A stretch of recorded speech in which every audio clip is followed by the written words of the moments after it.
All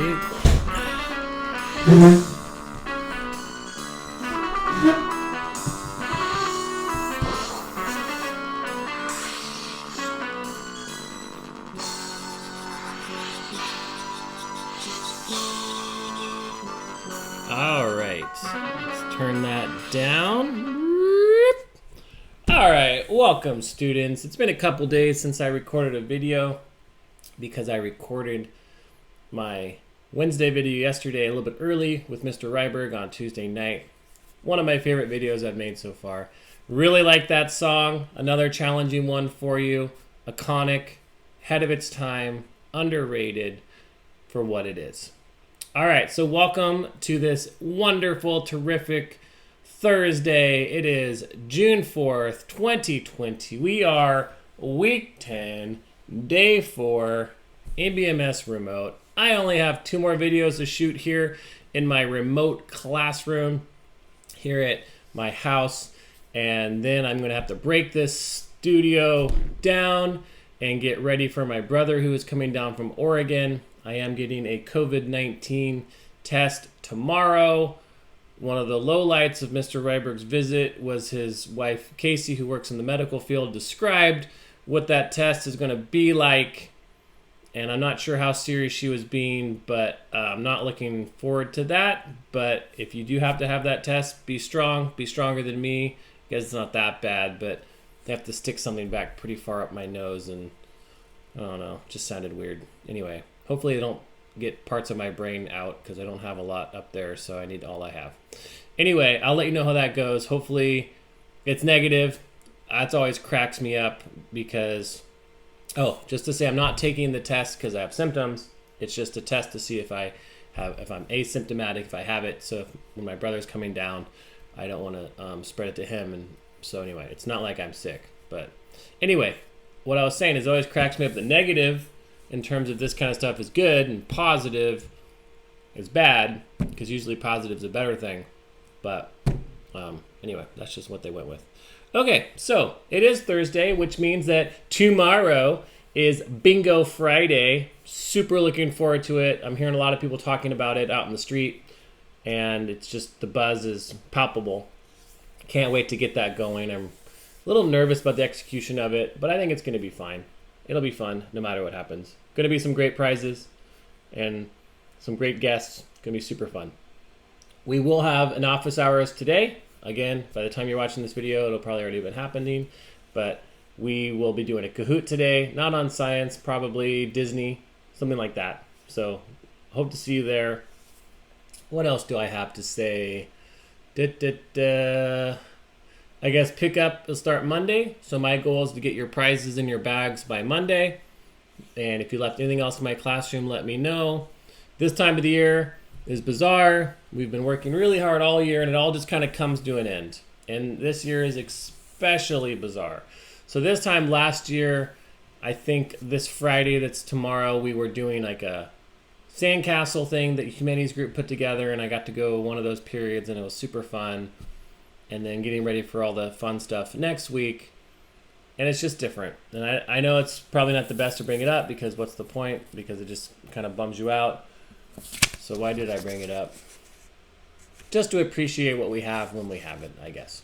All right, I do have a birthday today. I haven't had one in a couple days. Today is June 4th. Sebastian. Happy birthday, Sebastian. Hope you're having a good one. You've been a really regular member of my office hours, and I appreciate that. So hopefully you stop by today. I'll totally understand if you don't. And have a great birthday, and hopefully I'll see you at Bingo tomorrow. All right, let's go ahead and go to our word. Mutation. Here we go. It's a natural process that changes a DNA sequence. So traditionally in 6th grade, we touch upon genetics towards the end of the year, get some of the nuts and bolts of it, and then fast forward 2 years later in 8th grade, you start to learn about natural selection and evolution and more about genetics. And so, unfortunately, this year I don't feel like I've given you as good of a background as before. And so when you get to 8th grade, you might have a little more nuts and bolts then. But one of the most fascinating, some level controversial parts of science, I don't consider it controversial, but some people do, is evolution and natural selection. and it needs mutation to happen. Things have to change for things to change and evolve. So the process of mutation is not something I'm an expert on by any means, but I do know that it changes a DNA sequence, which results in the change of traits, and those traits can be advantageous for the environment. And then that species will have a better chance of reproduce, and those traits will be passed on. So evolution is a millions of years, thousands of years type of deal, but sometimes the effects of natural selection can happen very quickly. So the most common example, and this is not exactly, it's related to mutation, but it's not really a mutation that happened at that moment. There was a mutation that happened before. But in England, right at the beginning of the Industrial Revolution, there was a forest, and the details are fading from my memory. But there were two types, well, there was one type of moth that we're going to talk about. I think it was called the pepper moth. And this moth had two varieties, two traits that were expressed. They were either white or gray. And again, the details are slightly different, but the message is the same. Anyway, so they lived in a forest with white barked trees.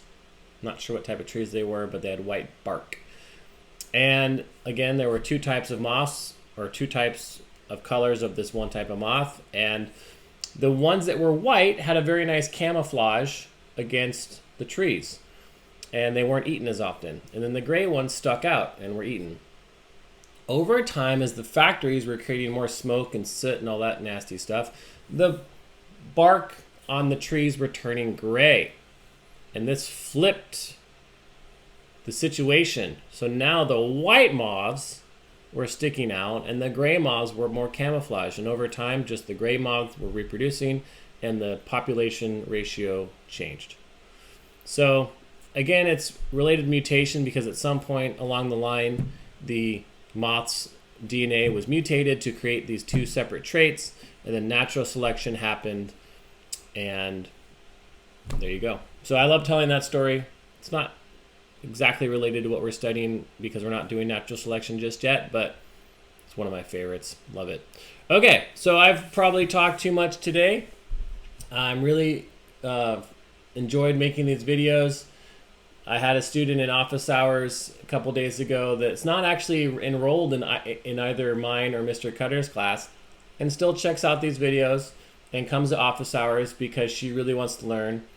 And I'll ask her in office hours today if she minds me saying her name. But anyway, I really appreciate you doing that, and I appreciate all my guests I had this year. We will have 5 more videos next week as well. They won't be in the classroom setting. Tomorrow will be our last vocabulary word. And anyway, at this time of year, it's always a little bittersweet coming down to the end. It's exciting that summer's out there, but it's always hard when the year's over, and especially this year because it's just so unbelievably bizarre. And there's all the new stuff in the news lately, and it's just becoming, I'm feeling a little bit of a pinch of life, but I'm also really looking forward to summer right around the corner. All right, so with that, let me get my song back on. What song is this? That's not the one. Ooh, no, this one. Do do do do do do do do.